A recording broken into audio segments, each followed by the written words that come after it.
Misericordia, senda de paz. Bienvenidos a su programa Misericordia, senda de paz. Hoy tengo dos invitados de lujo, licenciado Uriel Barba, muchas gracias Uriel por venir, licenciado Ramón González. Gracias por invitarnos a participar. Y el tema que nos une es un gran mártir también, Luis Magaña Servín. Hablemos pues de él, de su infancia, de el ambiente que fue originando esa guerra cristera, ese levantamiento, ese martirio. Hay muchas cosas que hablar y que descubrir en este programa. Por eso los invito a que se queden y nos acompañen. Pues, Uriel. Bien, pues como ya dijiste, Rosendo, creo que es muy importante que conozcamos quiénes fueron los que lucharon para que hoy tú y yo tengamos libertad en este caso de creencia, de religión. Uno de ellos, un paisano nuestro aquí del municipio de Arandas, el beato Luis Magaña Servín, del cual vamos a hablar hoy. Pues desde muy pequeño, como ya mencionabas, él nace en el año 1902 en el municipio de Arandas, hijo de una tradicional familia católica, donde tenían un taller, o más bien un lugar donde hacían el curtido de las pieles para calzados y para cintos, etcétera, etcétera. Y desde muy chico, dicen los biógrafos, que el papá los llevaba a misa de 5 de la mañana, ¿verdad? Hizo su primera comunión muy temprano, a los 7 años hizo su primera comunión, y un aspecto que llama la atención, como desde chicos, las oraciones y el participar en la misa y tener la Sagrada Comunión todos los días fue forjando ese espíritu y preparando esa alma precisamente para ser un testigo, un testimonio más de la época de la persecución religiosa en los años 26 al 29. Un testigo, un mártir, un beato alteño. Que mucha falta nos hace. Ramón, ¿cómo ves el crecimiento de este joven, Luis? Porque iba a misa, comulgaba frecuentemente, pero yo creo que también estuvo en algún grupo juvenil. Sí, fíjate que algún denominador común que tienen nuestros mártires, no solamente los mártires mexicanos, que bueno, para nosotros es un honor, un orgullo tenerlos, ¿no? Pero es el amor a Cristo. O sea, están enamorados de Cristo y quieren trabajar porque reine en esta tierra. Así como nos lo decían ahorita, que iba a misa diario, también iba 2 días a la semana al catecismo. El catecismo que llevaban, el catecismo que todavía algunos a lo mejor lo hemos escuchado, del padre Ripalda. Y quería hacer realidad lo que el catecismo decía en ese momento: el fin del hombre es amar y servir a Dios en esta vida para después verlo y gozarlo en la otra. Y parte de lo que forja a los católicos es el sacrificio. ¿Sí? Una parte de ese sacrificio, ya nos decía el licenciado Uriel, es levantarse antes de las 5 de la mañana para ir a misa. Y nos dicen sus biógrafos también que no tenía ni que ir a despertarlo. Ya es hora, vámonos a misa. No, él a esa hora estaba puesto para ir ahí. Va creciendo como un joven de los que conocemos aquí en nuestra región, amable, convivía con todo mundo, era amante del béisbol, por ejemplo, ¿verdad? Sí, y también fue uno de los fundadores en Arandas de la ACJM, la Asociación Católica de la Juventud Mexicana, que dio grandes hombres, grandes mártires en nuestra patria. Sí, creo que por ahí, creo que fue cofundador de la adoración nocturna. Así es. ¿Por qué? Porque era amante de Jesús, enamorado de nuestro Señor Jesucristo. Así es, nuestro beato arandense precisamente fue de los que fundó la adoración, la archicofradía de la adoración nocturna mexicana, que tanto ha dado aquí a nuestra región y a nuestro país. Hoy muchos todavía seguimos con esa práctica bonita de tener esa entrevista con Dios cada mes. Y efectivamente, y era como el punto de reflexión donde él agarraba sus fuerzas, su espiritualidad, para poder hacer la labor social. Los biógrafos dicen que precisamente gracias a la misa, a la comunión diaria y a la participación en ese acto de adoración, de acompañar a Jesucristo en ese recuerdo del huerto de los olivos, él tomaba sus fuerzas, ¿no? Para poder hacer la labor social, ayudando e invitando a sus compañeros a ayudar a los necesitados, haciendo la labor social, ¿verdad? Esa labor social me llama mucho la atención, Ramón, porque yo me lo imagino apegado a su parroquia, su párroco, a los sacerdotes. Oye, Luis, ¿nos ayudas en esto? Me imagino que dijo, sí, vamos, y lo hacían. ¿Cómo ves? Bueno, siempre, como decíamos, estaba de la mano con los sacerdotes, siempre trabajando con ellos. Quiero hacer un paréntesis antes de hablar un poquito de la cuestión social. Sí. La adoración nocturna la inició en 1922. Ahí estamos por cumplir esos 100 años. Ojalá y esto sea un motivo para que en los 100 años de fundada en Arandas, por ejemplo, pues organicemos algunos eventos que valga la pena para resaltar no solamente lo de la vida de nuestros mártires, sino la fundación de la adoración nocturna. Bueno, ya decíamos, de esa formación salían al trabajo en sociedad. Es también un denominador común de nuestros mártires mexicanos, que no solamente estaban enamorados de Cristo, no solamente tenían formación cristiana, no solamente iban a misa y recibían la comunión diaria, de ahí se nutrían para trabajar en el campo social. Y así podemos mencionar a varios de ellos. Desde luego, ahorita estamos hablando de Luis Magaña, pero analicemos a un sacerdote, por ejemplo, San Tranquilino. Él siempre se preocupó por la cuestión social. Entonces, los asesinó el gobierno de México, no tanto porque rezaran mucho, sino porque tenían una visión social. Querían llevar a la vida social el reinado de Cristo. Luis Magaña organizaba ahí a los comerciantes, a los campesinos, tenía una organización para trabajar en el campo social, organizaba a sus muchachos, a sus amigos para ir a visitar a los pobres, ir a llevarles qué comer si les hacía falta, entre otras cosas. Era parte de esa labor social. ¿Inspirados en qué? En la encíclica Rerum Novarum. Normalmente fue un denominador común también que en ese entonces, inspirados en ese documento, la encíclica Rerum Novarum, se dedicaron a formar sindicatos, organizaciones sociales, cooperativas, de las cuales en Arandas, Luis Magaña Servín era uno de los promotores incansables. Pues qué interesante, Ramón, porque esa labor social hizo mucho bien y estoy seguro que todavía ahí hay frutos.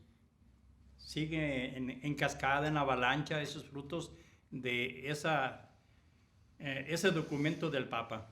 Así es, hay que decirlo claro que en 1890, cuando el Papa León XIII saca el primer documento formal, que ya dijo el licenciado Ramón, sobre las cosas nuevas, precisamente donde regulan las jornadas de trabajo, donde se pide que se hagan los derechos o las prestaciones laborales que hoy en día pues está plasmada en una ley que es la Ley Federal del Trabajo, pero en su momento no había nada de eso. Y esto hacía que se organizaran los grupos, que la sociedad, que los católicos también entraran a la chamba, a las cuestiones sociales de esta doctrina social de la Iglesia, para llevar la práctica del Evangelio a la cultura, a la educación, al deporte, a las diversas cuestiones sociales. Así es que ellos eran promotores, igual que nuestro beato tepatitlense Anacleto González Flores, de todos esos círculos de obreros, círculos de trabajadores, donde se reunían para capacitarse y también para saber defender sus derechos ante los patrones o ante el gobierno, ¿no? Ramón, estamos hablando de un ser humano que creció y llegó un momento dado en que decide formar una familia, casarse. ¿Qué podemos platicar de ello? Bueno, del matrimonio en realidad fue, pudiéramos decir, muy corto, ¿no? Es un padre de familia también, es un aspecto que pudiéramos destacar. Él se casa en enero de 1926.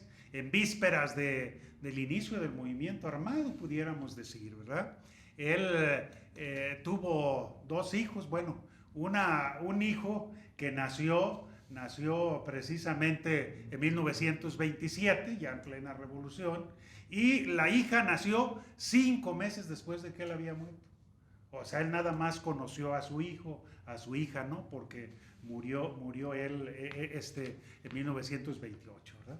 Entonces, fue un padre de familia ejemplar, ¿verdad? Narran, pues, que se la llevó de maravilla con su esposa, ¿verdad? O sea, trabajando y atendiendo las cuestiones sociales, ¿verdad? Y dentro del trabajo ya hemos hablado, ¿verdad? Pero él temprano también se iba a vender los cueros que curtían ahí con su papá, se iba hasta Totonilco, y los que narran esa escena dicen que siempre regresaba, ahora sí que con las manos vacías, o sea, todo lo que llevaba lo vendía, ¿verdad? Y aparte con lo que sacaba también por ahí apoyaba a gente necesitaba del mismo municipio de Totonilco, que es a donde él normalmente se desplazaba. Regresaba con su familia, regresaba con su esposa, donde pues con lo que le quedaba adquirió una casa también pegadita a la casa de sus papás, ¿verdad? O sea, fue un padre de familia responsable también, que quiso formar un hogar, como muchas de nuestras familias salteñas, pues, ¿no? Muy bien, porque a su niña que él no conoció le pusieron Luisa. Luisa, María Luisa. María Luisa. En honor a su nombre, ¿verdad? Correcto. Luis.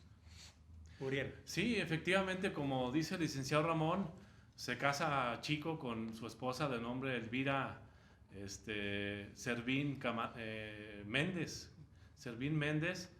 y efectivamente tuvieron un hijo de nombre Gilberto, muy pequeño. Y la segunda hija le pusieron el nombre de María Luisa, precisamente en honor a él, a Luis. Y sí, un padre de familia muy respetuoso, inclusive los mismos biógrafos dicen que era un buen patrón. De eso no había muchos, porque además, difícil, como ya decíamos hace rato, pues en mandato o lo que decía esta encíclica de Rerum Novarum, pues habla también de la cuestión de los obreros, ¿verdad? De los derechos de los obreros. Inclusive él, dicen que les prestaba a sus trabajadores con intereses o facilidades muy bajas o a veces sin intereses, ¿no?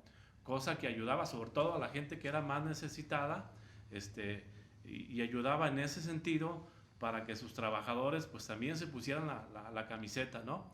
Y sin duda, pues les daba también formación cristiana a sus trabajadores, no solamente a sus amigos y a los grupos de la Acción Católica o de la CJM, sino que también a sus trabajadores, no solamente los trataba como buenos empleados, sino también como buenos hermanos cristianos, ¿verdad?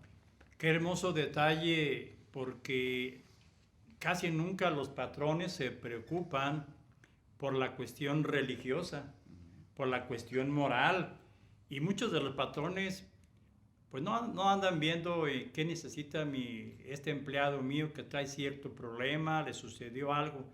Casi siempre los dejan solos, arréglatelas, ahí tienes tu seguro y a ver qué haces tú. Yo me lavo las manos, ¿verdad?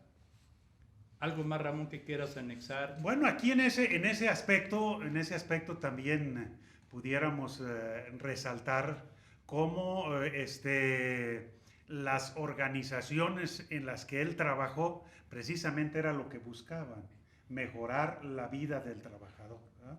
O sea, en resumen, eso es lo que buscaban ellos, ¿no? Que en ese entonces veníamos de un ambiente en el que en México, pues fue después del porfiriato, ¿verdad? En la que se decía pues que los hacendados eran los que manejaban, eran los amos de tierras y personas, ¿verdad?, que trabajaban con ellos. Y a partir de que empieza la Revolución Mexicana, ya en 1910, es cuando empieza a darse ese cambio. Pero en ese movimiento social, los católicos juegan un papel importante en los derechos de los trabajadores, ¿verdad? Aquí ya lo decíamos anteriormente, inspirados en la encíclica Rerum Novarum. Pero sí recalcar que para ser buen ciudadano, Para poder sobresalir se requiere ser buen cristiano. Normalmente es muy raro que haya un buen ciudadano que no sea buen cristiano. Entonces, las bases para ser un buen ciudadano es ser buen cristiano. Por lo tanto, debemos preocuparnos los católicos por tener esa formación plena, ¿verdad? Esa formación cristiana, y eso automáticamente te hace ser buen ciudadano, que es por lo que trabajó Luis Magaña Servín, pues desde pequeño, pudiéramos decir. Sería interesante que quienes nos están viendo y escuchando allá en casita supieran por qué surgió la guerra cristera antes de ver su martirio. Sí, hay que decirlo que ya hay algunos antecedentes, ¿no? Hay que recordar que la Constitución de 1913, la Constitución que nos rige hasta hoy, de Emiliano Carranza, pues ya tenía algunos artículos persecutorios en contra de la Iglesia, el 3, el 24 y el 130, entre otros, y ya se establecía, aunque no se aplicaban directamente, ¿no? Pero con el presidente Plutarco Elías Calles, fue el acabose porque sacó lo que se le llamó unas reformas al Código Penal, que se le conocieron como la Ley Calles, donde constreñía totalmente el culto público. Es más, imponía multas, azotes, encarcelamientos y la muerte, ¿no? Era penado, por ejemplo, que los mismos sacerdotes pudieran tener algún culto, un rosario público, un sacramento público. Y todo esto pues hizo que los católicos, en varias partes del país, pero de manera muy particular aquí en el estado de Jalisco, en Guadalajara y la región de los Altos, dijeran, pues esto no se vale. Algunos de los católicos decían, pues esto no es insostenible, ¿no? Y con la suspensión del culto público a finales de agosto de 1926, donde entró en vigor esta ley, pues muchos de los católicos se sentían como abandonados, ¿eh? Sí. Sí, muchos decían, pues no es cosa de que muramos ahí como un perro, ¿no? Porque no va a haber quién nos va a dar los auxilios de los sacramentos. Y esto se volvió insostenible realmente, y fue lo que detonó, ¿verdad? Detonó el movimiento del conflicto religioso, que inicialmente, pues Anacleto González Flores lo manejaba de manera pacífica, pero hay quienes se sumaron al uso de la fuerza, o al levantamiento armado para defender los derechos fundamentales, la libertad de culto, la libertad de creencia en todo el país. Esas leyes persecutorias contra la Iglesia abarcaron muchos aspectos, Ramón. No sé, me imagino la educación y ¿qué más? Platícanos. Bueno, esa ley de la que nos hablaba ahorita el licenciado Uriel, la ley Calles como se conoce, fue lo que detonó el movimiento, pero hay una serie de acontecimientos anteriores, desde cuando Carranza, por ejemplo, cuando entra a Guadalajara, ahí un sacerdote, el padre Galván, llega a auxiliar a los heridos de un lado y otro, y lo matan al padre, o sea, sin más, nada más por estar apoyando. Ese es un hecho que sucedió aquí, ¿no? Pero allí mismo en Guadalajara y en el interior del estado y de toda la república, viene la clausura de colegios, expulsión de las religiosas, de las monjitas, las expulsaban, les cerraban sus colegios, la clausura de seminarios, o sea, no permitían que se formaran sacerdotes, que tenían que estar en la clandestinidad, escondidos hasta en el cerro, como aquí en Jalisco, con nuestro obispo Orozco y Jiménez, anduvo hasta en las barrancas aquí de Río Verde, donde dicen que hasta ahí ordenó sacerdotes. Entonces, todo ese tipo de hechos, toda la ley hablaba de que los extranjeros que había, los mandó a sus países, los desterró, sacerdotes y religiosas. Hubo otra serie de atentados a los arzobispados de México, en Morelia, el atentado a la imagen de la Virgen de Guadalupe en el santuario en México también, y se demostró que fue por gente que trabajaba dentro del gobierno. En fin, es una lista muy grande de hechos que hicieron imposible el ejercicio del culto público, y luego todavía más de cerca reglamentaron el número de sacerdotes que debía haber en cada estado del país, ¿verdad? O sea, el mismo gobierno te decía cuántos, y tendrían que ser, en algunos países ponían hasta ya mayores de 40 años, casados obligaban. O sea, el gobierno se quería meter de lleno en la vida de la iglesia, a regular, prohibía las órdenes monásticas. En fin, repito, es una lista muy grande que a veces desconocemos porque nuestra historia no nos habla de esos detalles, ¿verdad? Entonces, tenemos que meternos mucho en el estudio de eso, que creo que la historia de México nos ha quedado a deber. Y luego, también esa misma reglamentación obligaba a los gobernadores, a través de los presidentes municipales, que le estuvieran informando quiénes eran los que pertenecían a los movimientos de la iglesia, quiénes trabajaban en el aspecto social. Y desde luego aquí en Arandas, uno de los que iban en esa lista era nuestro mártir, nuestro beato, Luis Magaña Servín. Así es, Luis Magaña Servín es muy probable que vaya en esa lista que ya mencionó el licenciado Ramón, porque como ya mencionamos, trabajaba en cuestiones sociales, y cuando ya se generó el conflicto armado, pues él no participó directamente en ello, pero sí ayudaba consiguiendo alimentos, mandando parques. Por ahí dicen que en burros los mandaban allá al cerro, ¿no? Y tenía un fiel amigo que más adelante vamos a narrar, murió, fue también martirizado, Pancho la Muerte le nombraban, era su mensajero, ¿no? El que llevaba y traía todo eso.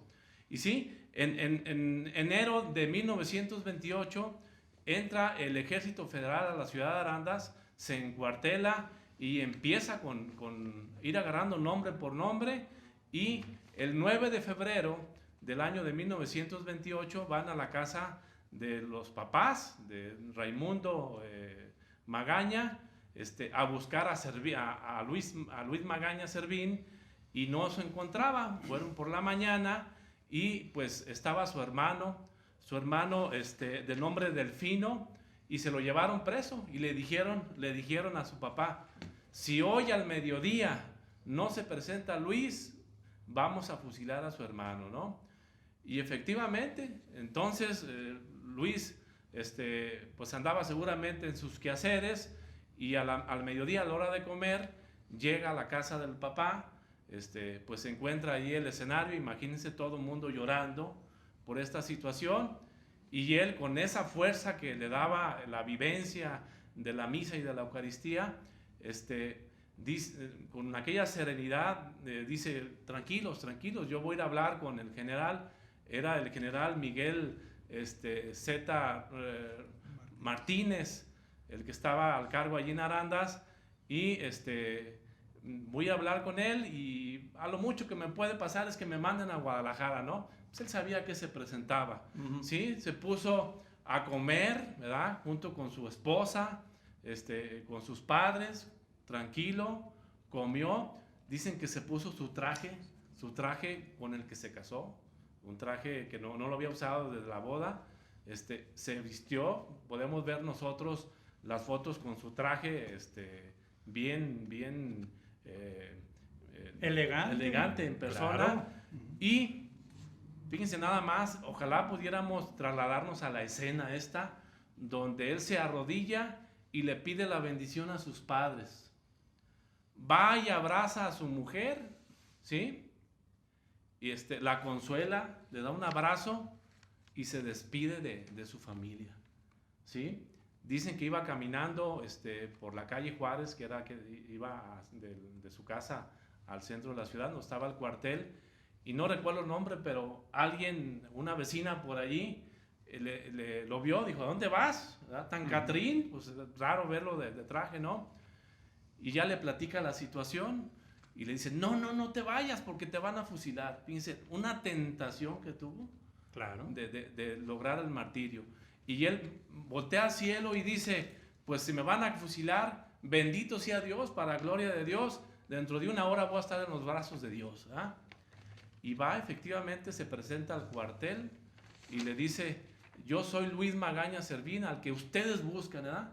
Así es. Hacemos una comparación de nuestro Señor Jesucristo en el Huerto de los Olivos, como cuando van a buscarlo, da la cara, ¿no? Y dice: yo soy al que andan buscando, liberen a mi hermano Delfino, ¿no?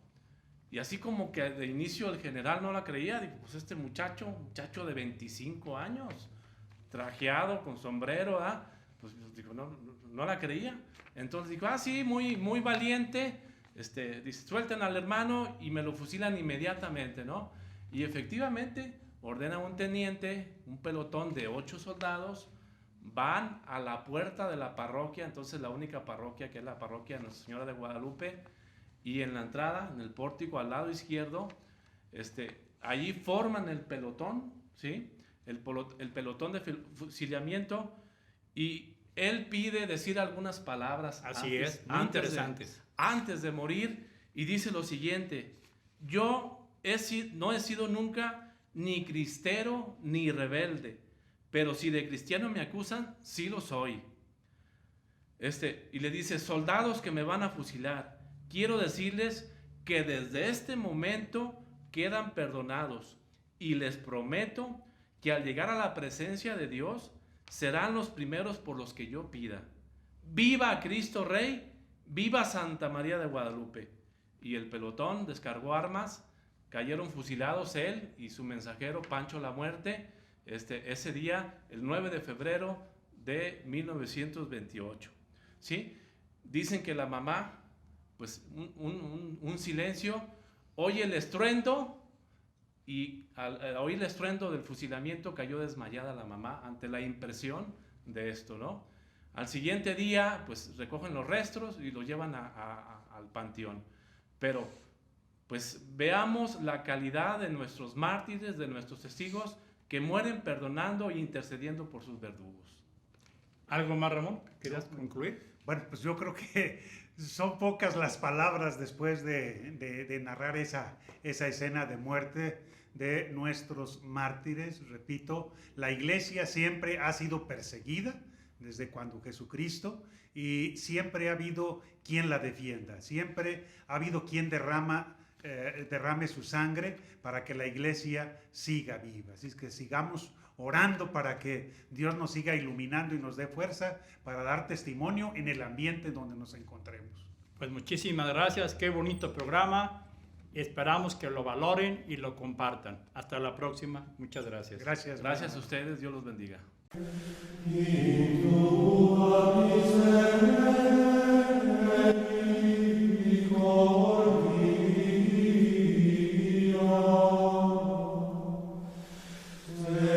Misericordia.